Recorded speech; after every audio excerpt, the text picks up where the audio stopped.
ओम शांति। आज प्यारे मीठे भगवान की मीठी मुरली मंथन की डेट है 7 सितंबर 2020। तो एक नज़र हम कल की अव्यक्त वाणी पर डालते हैं। बाबा ने कल हमें रूहानी ड्रिल सिखाई थी ना, हाँ, कि किस तरह से हम अनादि स्वरूप जो हमारा शांति का है उसको हम 1 सेकंड में धारण कर सकते हैं। हाँ, हलचल वाली बहुत सारी परिस्थिति आ रही है, लेकिन उसमें भी क्या हम अचल रह सकते हैं?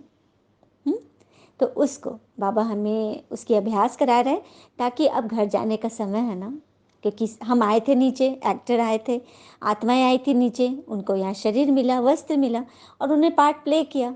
तो जब वापस घर जाना है तो अशरीरी आत्मा रूप में ही जाना है ना। इसीलिए बाबा कह रहे कि तुम वाणी में तो 84 जन्म रहे, लेकिन अपने अनादि स्वरूप को मत भूलना, क्योंकि वह तो डीप साइलेंस वाली स्थिति थी ना। आत्मा पॉइंट ऑफ लाइट तो साइलेंट ही है ना। हाँ, इसलिए तो कोई आत्मा जब शरीर छोड़ती है तो हम उसे क्या दान देते हैं? हम ये क्या बोलते हैं कि इसे आनंद का दान देते हैं, सुख का दान देते हैं? नहीं, हम देते हैं शांति का दान। May the soul rest in peace. हे भगवान, इनकी आत्मा को शांति मिले, क्योंकि शांति ही हमारा अनादि स्वरूप है, हमारा निज स्वरूप, निज धर्म है। इसीलिए हमें उस साइलेंस में टिकना है। उसी की बाबा ने ड्रिल सिखाई थी और कहा था कि देह भान वरदान दिया था, देह भान का त्याग करके निक्रोधी बनो, क्रोध से मुक्त बनो और सदा मौज का अनुभव करो, है ना। चलिए, आज बाबा ने क्या कहा हम इसे सुनते हैं। मीठे बाबा कहते हैं, मीठे बच्चे, पिता आए हैं तुम पुराने भक्तों को भक्ति का फल देने। भक्ति का फल है ज्ञान, जिससे ही तुम्हारी सद्गति होती है। बाबा कह रहे हैं कि तुम पुराने भक्त क्यों बोल रहे हैं बाबा? क्योंकि जिसने सबसे पहले पहले भक्ति शुरू की, द्वापर से जब दो पुर शुरू हो गए, एक भक्ति की तरफ चला गया, एक विकारों की तरफ। तो जिसने सबसे पहले विकार से जो सबसे पहले दुखी हुआ, उसी ने तो भगवान को ढूंढना शुरू किया। हाँ, तो भक्ति जिसने सबसे पहले की, इसीलिए भगवान सबसे पहले उसे ही भक्ति का फल देने के लिए आ गए हैं। कहते हैं ना, भक्ति में हमने भागवत, कई आत्माएं भागवत सुनती हैं। अच्छा है, गीता का ही तो पूरा ज्ञान है ना। तो गीता में क्या लिखा है? गीता में साफ साफ लिखा है कि गीता को पढ़ने से क्या लाभ होता है, वो उसकी महिमा लिखी है, जिससे मनुष्य क्या करते, गीता का पाठ कर लेते, याद कर लेते, कंठी कर लेते कि कल्याण होगा। तो श्लोक आदि तो सब अच्छे हैं, हाँ, सुनने में, पढ़ने में, सुनाने में सब अच्छा लगता है, मगर क्या हमने इसका प्रैक्टिकल लाइफ में इसको धारण किया? ये तो पता ही नहीं था ना। तभी तो गीता के भगवान स्वयं परमात्मा शिव आकर के हमें उस श्लोक का अर्थ बता रहे हैं, जो लिखा है ना, योगक्षेमम महामेहम, अर्थात अप्राप्ति की प्राप्ति व प्राप्ति की रक्षा के लिए मैं बंधा हुआ हूँ। कितनी सुंदर बात है, अप्राप्ति की प्राप्ति मतलब जो हमें अब तक नहीं मिला वो ईश्वर हमें दिलाने के लिए, और वो जो दिला दिए हैं उसकी रक्षा के लिए भगवान बंधे हैं। कितनी बड़ी बात है ना। और वो ऐसा भी नहीं करते कि मैं करवाता हूँ, बल्कि मैं करता हूँ। तो जब भगवान स्वयं जवाबदारी लेने के लिए तैयार हैं, तो हमें क्या उन्हें जवाबदारी नहीं देनी चाहिए? या हम अभी तक अपने सर पर ही रखें और अपना और औरों का बेड़ा गर्क करें? अभी तक तो हम लोगों ने वही किया ना। कोई भी बात हुई, तनाव हुआ, परेशानी हुई, सोचते सोचते सोचते एकदम ऐसे गिर गए, और हमारे नेगेटिव वाइब्रेशन से, इम्प्योर वाइब्रेशन से हमारे बच्चे, हमारे परिवार, सब का पूरा वातावरण ही खराब हो गया। हाँ, जैसे कोई बदबू, कोई सड़ी हुई चीज़ रूम में है तो उससे पूरा वातावरण कैसे बिगड़ जाता है, एकदम बदबूदार हो जाता है। उसी तरह से एक अगरबत्ती भी जला लो, एक सुगंध जल गया तो पूरे कमरे को सुगंधित कर देता है। अब कहते भी ना, माचिस, हाँ, मतलब जो जलता है वो बुझ सकता है, लेकिन जो महकता है उसे कौन बुझा सकता है? अगरबत्ती को हम फूंक मार के बुझा सकते हैं क्या? और ही बहुत तेज से अपने धुआं छोड़ती है ना। तो उसी तरह से कुछ भी हो, भगवान की याद से हमें एकदम खुशबूदार बनते रहना है, महकते रहना है। बाबा ने आज का प्रश्न बोला, कई बच्चे चलते चलते तकदीर को आपे ही शूट कर लेते हैं। कैसे? मैंने आपे ही नष्ट कर लेते हैं, कैसे? तो अगर पिता का बनकर सर्विस नहीं करते, अपने पर और दूसरों पर रहम नहीं करते, तो वो अपनी तकदीर को अपने आप ही खत्म कर लेते हैं, अर्थात पद भ्रष्ट हो जाते हैं। आई बात समझ में? हाँ, पिता का बनकर भगवान हमें अपना बना रहे हैं किस लिए? खाली हमारा ही कल्याण करने के लिए? हाँ, क्यों किसी एक का ही सिर्फ कल्याण होगा तो उससे स्वर्ग कैसे स्थापन होगी, युग कैसे बदलेगा? तो हमें खुद का भी करना है, औरों को भी पिता से मिलाना है, अनाथ बच्चों को उनके नाथ से मिलाना। कल का एक सुंदर सा अनुभव है एक बच्ची का, बहुत सुंदर भाव उसके, उसने कहे कि दीदी बाबा तो टीचर बनकर आए हैं ना, तो टीचर को तो सबसे ज़्यादा अपने स्टूडेंट से लगाव होता है।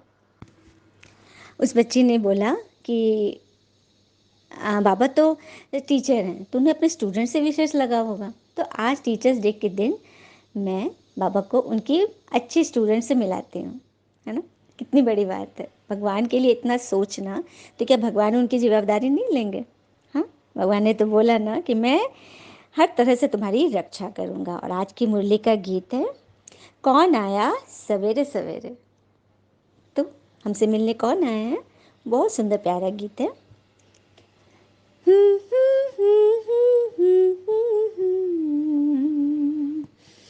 आहा आहा आहा आहा,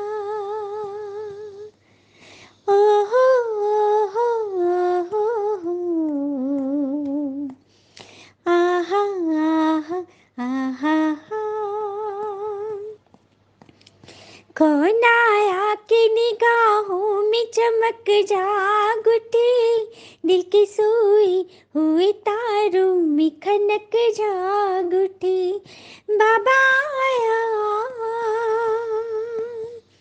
किसकी आने की खबर लेके हवाएं आई, किसकी आने की खबर लेके हवाएं आई, बाबा के आने की ये कल्प दुआएं लाई, बाबा के आने की ये कल्प दुआएं लाई। ओ आ मुरली बजने लगे, ला ला ला ला, मुरली बजने लगी, गोप गोपियों की धमक जाग उठी, दिल की सोई हुए तारों में खनक जाग उठी, बाबा आया।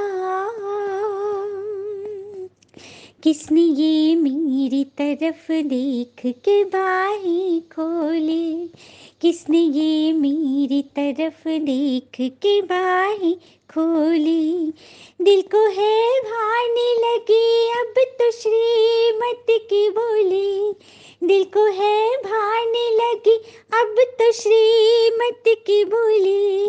ओ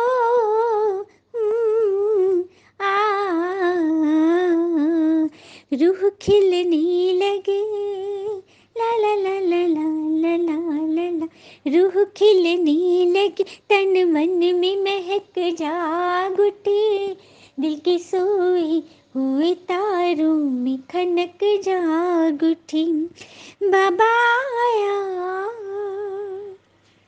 ओम शांति। कितना प्यारा मीठा गीत है ना। हाँ, तो भगवान जब आते हैं, मुरली की तान सुनाते हैं, तो गोप गोपियाँ किस तरह से अतीन्द्रिय सुख में आ जाते थे, वो अभी का दृष्टांत है। फिर बाबा आगे बोल रहे हैं कि यह ज्ञान शिव बाबा के अलावा तो कोई दे न सके, मैं आया ही हूँ बच्चों की पुकार पर, और किसी को तो यह पता ही नहीं है कि यह पुरुषोत्तम संगम युग है। तो मेरा आना ही होता है कल्प के अंत में, पुरुषोत्तम संगम युग पर, तभी तो पूरा विश्व पुरुषोत्तम बनता है। बहुत सुंदर। पुरुषोत्तम का मतलब पुरुषों में उत्तम, जो सभी मनुष्यों में जो उत्तम है वो पुरुषोत्तम है। तो चारों युगों में जो उत्तम है पुरुषोत्तम युग है ना। ये बाबा ने आकर क्लियर किया, क्योंकि इस समय तो सारा विश्व कनिष्ठ पतित है। हाँ, वैसे यहाँ भी कोई अच्छे स्वभाव के होते तो उनके बारे में कहते हैं ना कि ये तो जैसे देवता है, क्योंकि बाहर से वाणी कर्म उनके अच्छे होते, लेकिन अंदर में सूक्ष्म कमी तो होगी ही। हाँ, बस दूसरों को साथ अच्छा कर देंगे, उनके साथ बुरा होता तो वो उसको पकड़ के बैठ जाते, अंदर दुख तो भर लेते हैं ना, और क्या क्यों कैसे तो करते ही हैं। हाँ, क्योंकि सभी तो अपने 5 विकारों में फंसे हुए हैं, तभी तो गाते आए ना कि दुखों से लिबरेट करो हे भगवान आओ। तभी तो बाबा ने बोला ना कि मैं तुम बच्चों की पुकार पर ही आया हूँ। फिर बाबा ने एक बहुत बड़ा रहस्य समझाया कि भक्ति को सीता कहते हैं, कहा जाता, वह भगवान को राम, जो भक्तों को फल देने आते हैं। माना इस बेहद के रावण राज में भक्ति रूपी सीता फंसी हुई है। बहुत सुंदर भाव है, इसको क्लियर करती हूँ।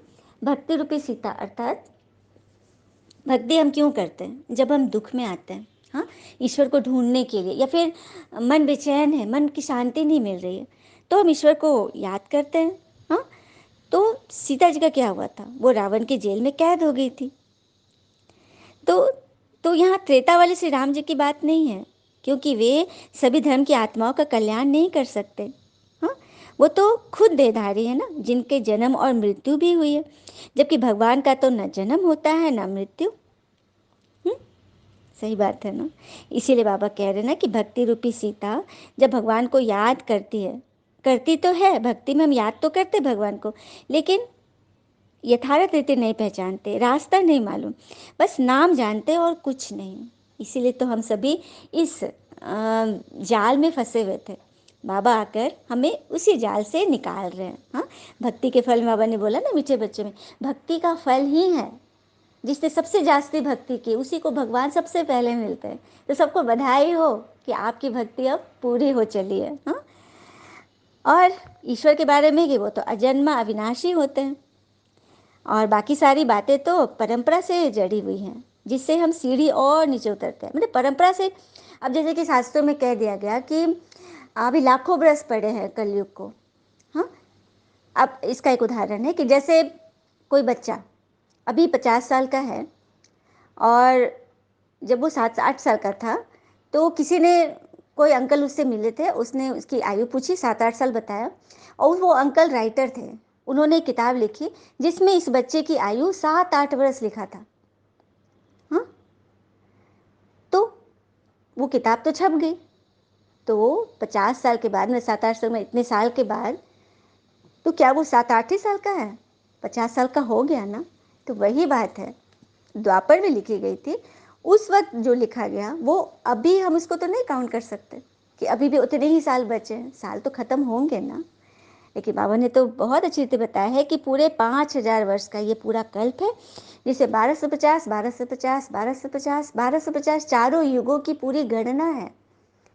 इसी से बाबा ने इसको पूरी अच्छी रीति क्लियर किया है। ये आप सभी जब कोर्स करेंगे ना, तो इसको अच्छी रीति बताया जाए, क्योंकि मंथन में इतना डिटेल में नहीं बता सकते। वैसे ही मंथन इतना लंबा हो जाता है कि इसके व्यूज़ कम हो रहे हैं, है ना। लेकिन मुझे लगता है कि इतनी सारी बातें मुरली में रहती है, मुझे सबको शेयर करना चाहिए, आत्माओं को बताना है, ये भाव रहते हैं। अब ड्रामा जाने आगे क्या होगा, है ना।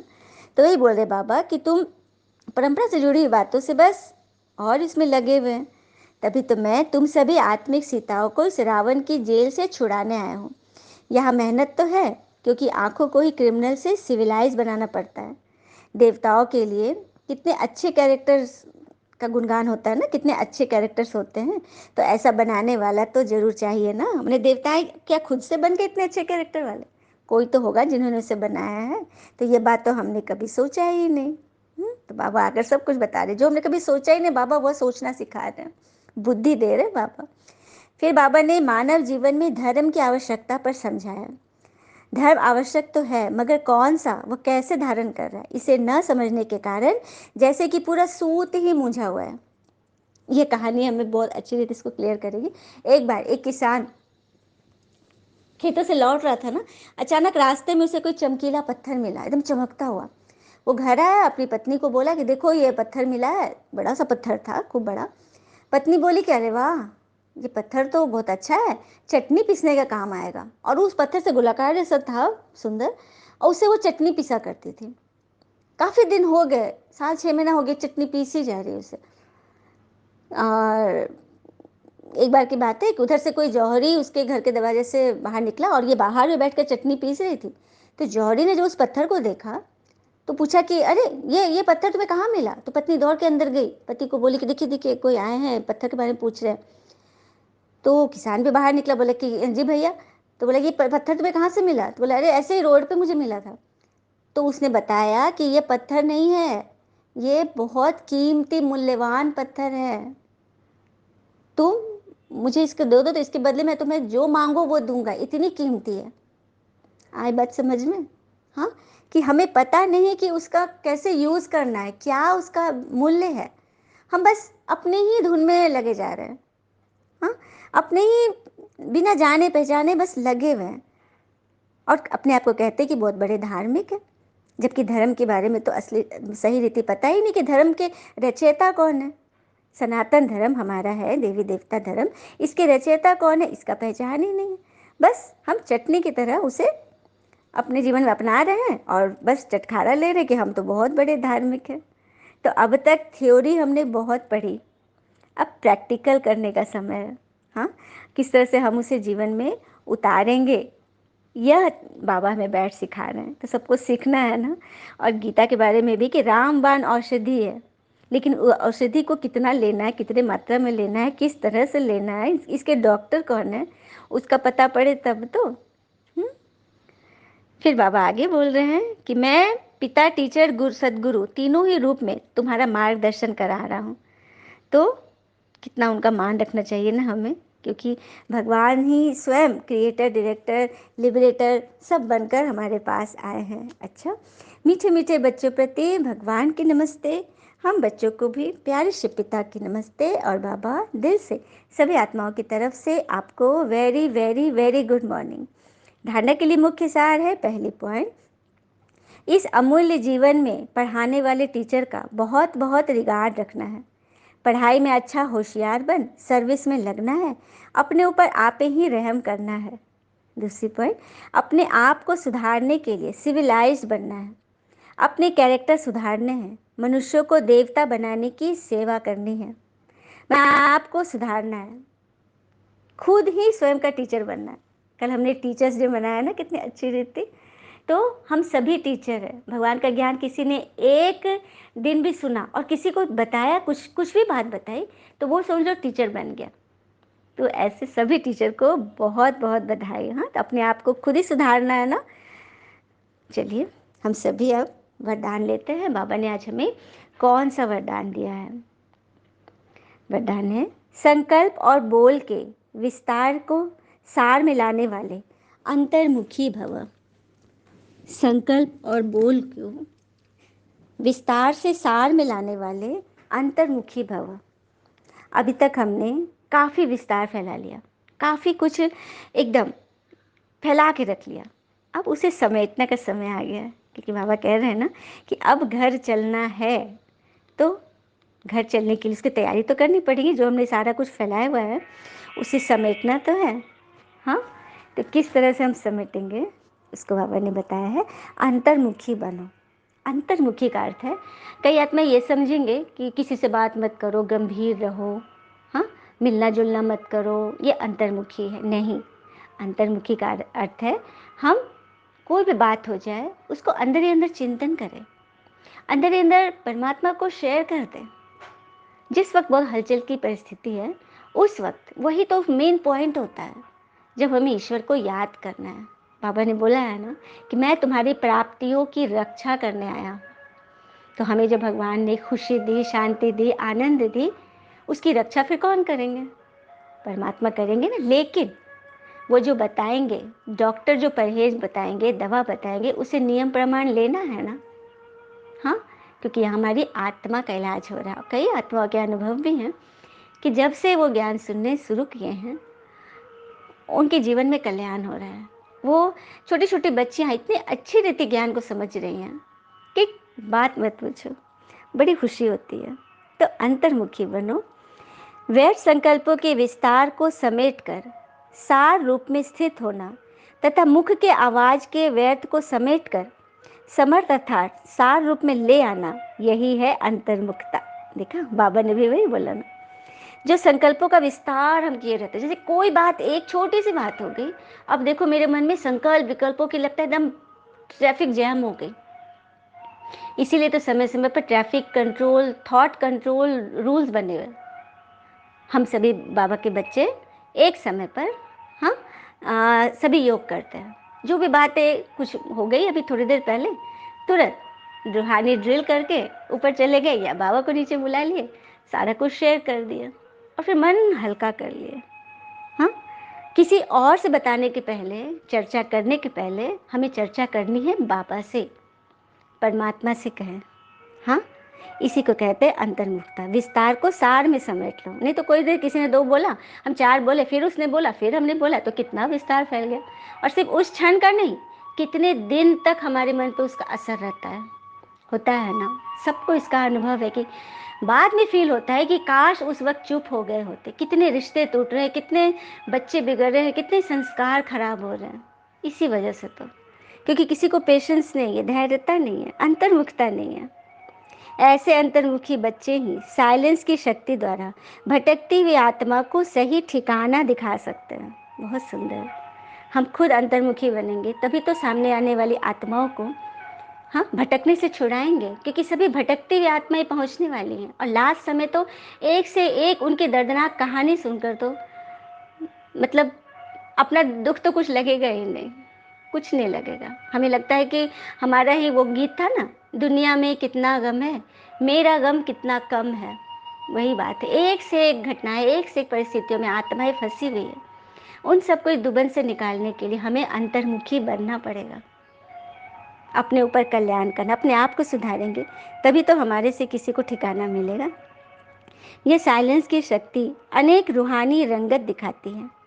साइलेंस की शक्ति से हर आत्मा के मन की आवाज़ इतना समीप सुनाई देता है जैसे कोई सम्मुख बोल रहा है। बहुत सुंदर। जब हमारा अपना मन शांत हो जाएगा ना, जैसे हम लोग देखते हैं ना, ज्योतिष लोग के पास जाते हैं या बड़े बड़े नामी ग्रामी साधु संत, वो व्यक्ति को देखते ही उसका अगला पिछला सब बता देते थे। कैसे? क्योंकि अंदर उन्होंने शांति की शक्ति को धारण किया है। उनकी अपनी इच्छाएं समाप्त हो गई। उनका अब शरीर जगत कल्याण के लिए स्थित हो गया है। तो जब ऐसी भाव किसी के अंदर जगेंगी तो बाबा ने बोला ना, परमात्मा की विश्व शक्ति, कॉस्मिक एनर्जी को वो अपने अंदर हील करते रहते हैं, लेते रहते हैं।